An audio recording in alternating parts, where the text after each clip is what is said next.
untuk kalian di sini tuh diajarkan bukan hanya tentang bagaimana caranya bisa nyukur.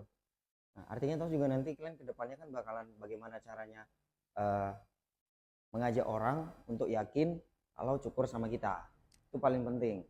Karena kalau kalian memiliki skill yang bagus tapi kalian tidak memiliki daya jual atau tidak memiliki bagaimana caranya untuk mempromosikan diri kalian kalian sebagai seorang tukang cukur, ya alhasil nanti kalian buka barber ya udah, yang penting buka. Ngerti? Yang penting ada tempat aku mangkas. Jangan gitu. Tapi bagaimana caranya kalian walaupun dalam tahap belajar ini berusaha untuk meyakinkan orang, ayo Pak cukur sama saya. Kalau misalkan kalian belum yakin sama diri kalian, kalian bilang, Pak nanti di sana ada mentornya Pak, pasti bagus. Atau kalian bilang, kalau misalkan nanti Bapak misalkan lagi kerja, ya sisihkanlah, kasih uang rokoknya 20.000 kek atau berapa kek. Nah, atau itu adalah jurus terakhir gitu. Jadi ada usaha kalian untuk serius dalam belajar. Jenis teknik potongan bagian samping itu banyak ya. Di bagian samping itu kalian harus banyak pahami. Nah, sebenarnya masih banyak lagi. Ini kita pakai step aja dulu belajarnya. Fade itu adalah apa? Memudar atau bergradasi. Yang dimana untuk menciptakan fade, untuk orang yang sudah profesional, mungkin dia tidak, ada beberapa orang yang tidak menggunakan guideline atau baseline ataupun overcomb. Ya, dia langsung main freehand aja tanpa guard pun dia bisa, ya langsung cus. Nah, tapi kenapa kita harus menggunakan teknik, kenapa kita harus menggunakan sistem, artinya supaya kalian bisa mengontrol dan tahu stepnya, tingkatannya seperti apa. Ya, guideline itu kemarin apa bang Pren? Guideline itu kemarin apa? Komando atau patokan untuk menentukan tinggi, low, middle, high.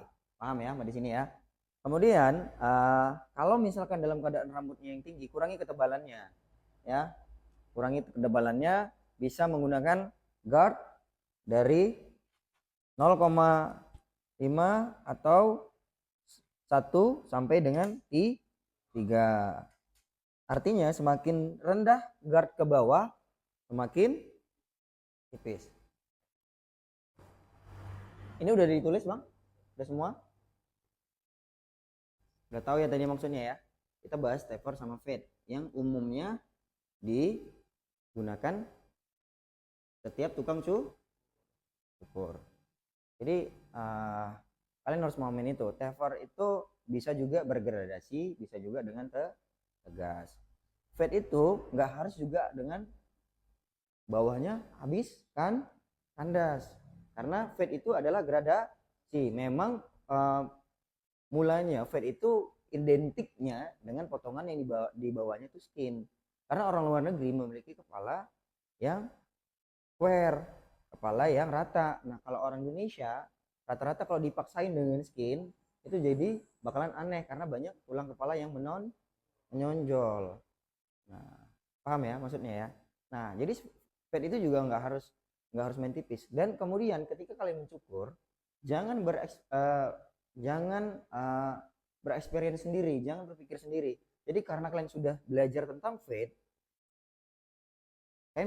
kalian main hantam aja, main pipisin langsung, main di ini contoh kepala ya, dan bikin garis terus di sini red pakai trimmer.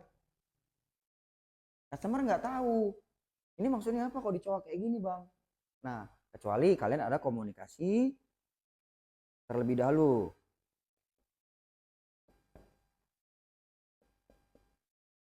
Yang final, contoh misalkan customernya, bang aku maunya di bagian sampingnya di fade, di middle, bawahnya habis kandas. Nah oke bang, untuk fade-nya abang benar-benar mau skin kandas kulit seperti pantat bayi kah, atau masih ada sedikit tegasan rambut? Nanti kita buat gradasinya biar nggak bentuk sebuah fade, paham ya? Nah aku mau yang skin bang. Nah yang kalau saya skin nanti nih bang, aku dari sini itu aku bikin pola dulu, aku bikin guideline-nya dulu. Jadi jangan nanti abang kira ini bakalan kucodet, enggak, tapi memang begitu tekniknya. Aman nggak kira-kira kalau kayak gitu? Nah, kebanyakan tukang cukur dia nggak berkomunikasi. Salah. Dia main hantam terus. Baru, bang kok dibuat kayak gini? Ini memang gini tekniknya, itulah begaduh. Yang paling penting adalah komunikasi dulu di awal. Putuskan dulu. Nah, kenapa kita harus penting komunikasi di awal? Kalau kita komunikasinya di awal, kita mengontrol resiko terjadinya komplain. Karena sudah ada kesepakatan di awal. Contoh, customernya mintanya model potongan side part. Ternyata rambutnya nggak bisa di side part. Rambutnya keriting ikal, bisa di side part, tapi dipaksa dengan menggunakan hair dryer. Dan dia agak sulit dan repot untuk bisa styling di rumah. Untuk mendapatkan hasil potongan yang maksimal. Artinya kita mau buat senatural mungkin, potongannya bisa bagus, tapi dia tetap kekeh pengen di side part. Bisa bang, tapi nanti nggak akan bakalan maksimal ya, karena rambutnya nggak mendukung untuk kita buat seperti itu. Ngerti maksudnya? Nah, udah bang coba aja. Nah, kadang-kadang kan banyak kan tukang cukur dikomplain nggak terima karena bang kayaknya jelek lagi nih, buat lagi lah yang kayak gini aja, ngulang lagi, dan dia marah. Padahal tidak salah customernya, yang salah itu barbernya, tidak memberikan edukasi dan tidak memberikan penjelasan di awal potongannya akan seperti apa. Tapi kalau kita udah deal-dealan, dia bakalan komplain nggak? Karena udah dijelaskan di awal, bang kan jelek bang, nanti aku nggak akan bisa kerja 2 kali. Paham ya? Oke. Siku ini adalah jidat, ini area telinga. Oke. Ini middle, ini bisa high. Ya, di bagian belakang. Kalau bisa sarankan ke customer, bang cari aja referensi jenis potongan rambut orang Indonesia yang muka dan tulang kepalanya sama seperti abang supaya maksimal. Gitu. Kalau abang lah misalkan, abang model tulang kepala abang, muka abang, dan rambut abang, kamu minta potongan Ronaldo. Kira-kira masuk nggak? Nggak masuk. Karena apa? Beda jenis rambut dan ke tulang kepala. Mungkin kayak Pak Fikri masih bisa. Gitu. Jadi sebenarnya kalau aku memikir adalah potongan yang terbaik itu ke customer adalah yang benar-benar sesuai dengan tulang kepalanya, yang sesuai dengan karakternya dan jenis rambutnya. Kalau dipaksa bisa, tapi dia akan sulit untuk maintenance-nya, dia akan sulit untuk menatanya rambutnya di rumah. Jadi rambut yang keren itu menurutku ketika customer di rumah tanpa dia styling, dia merasa rambutnya tetap bagus. Dan pertumbuhannya setelah dicukur juga bagus. Nice.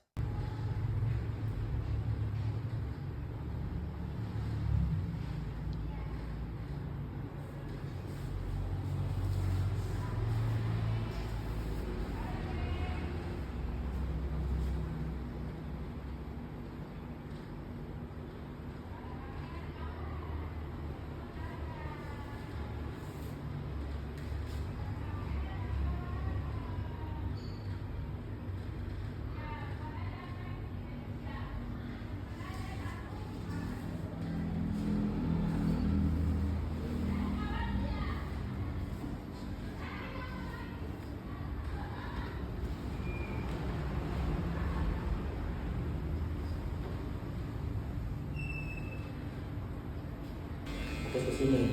Jangan ke atas lagi. Karena lebih ke kecil.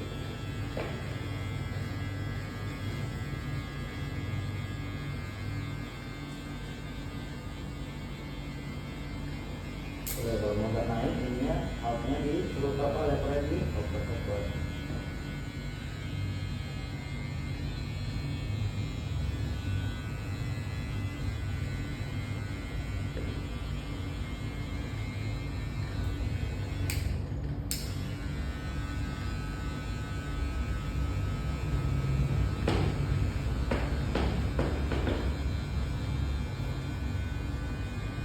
Oke, tujuh ya. Nah, tetap nyaman.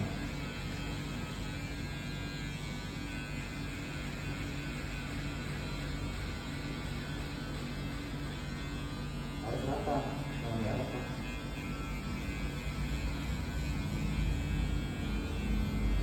Ini accessory-nya adalah mengontrol atau mengcross check bagian yang tidak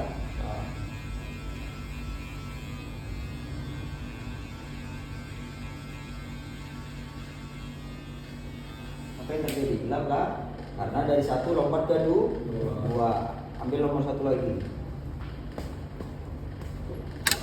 Jadi nomor 1-nya di ke close, ini di open.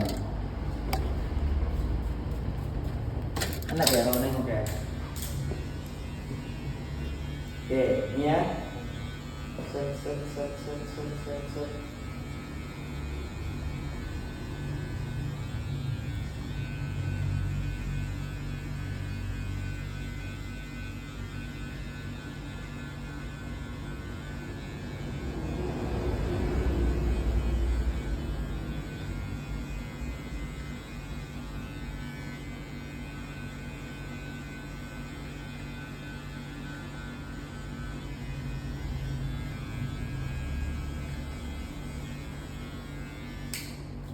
Kalau ini memang bawaan akhir, bawaan bandal ini.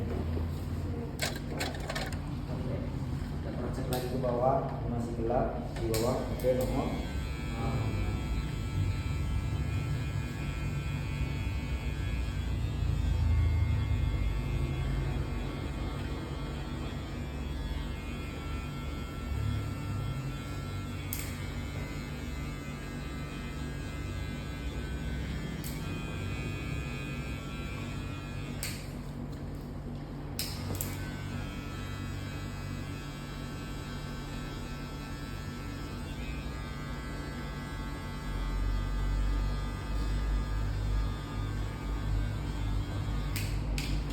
Dan trimmernya.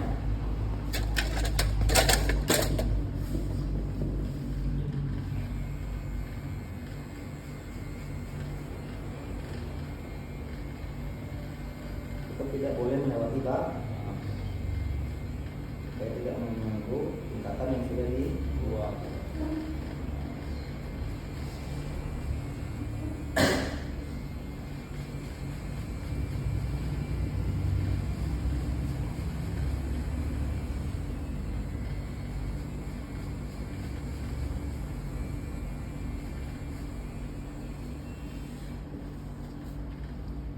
Crochet lagi gelap-gelap ini. Oke, itu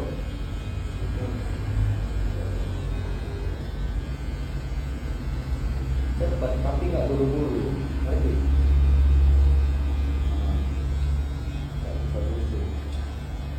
Itu nggak ada ini, ada tingkatan terang dari terang gelap makin ke gelap. Bukan flat makin tipis ke atas bawah, nggak gitu dia fit. Lalu over. Nah, posisi sisir jangan gini. Kalau gini ya dia makin kedap, makin ke sini makin ngambang. Lihat sisi jarak di sini, makin ke atas makin ngambang. Itu dia. Supaya dapat square itu tegak.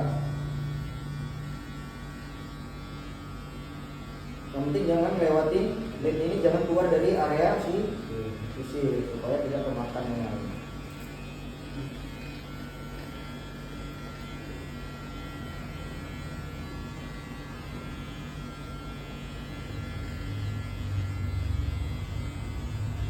Dan selain jujur aja di guru yang nggak salah kalian, sabar dia. Kalau yang tempat lain udahlah mati nggak panik-panik.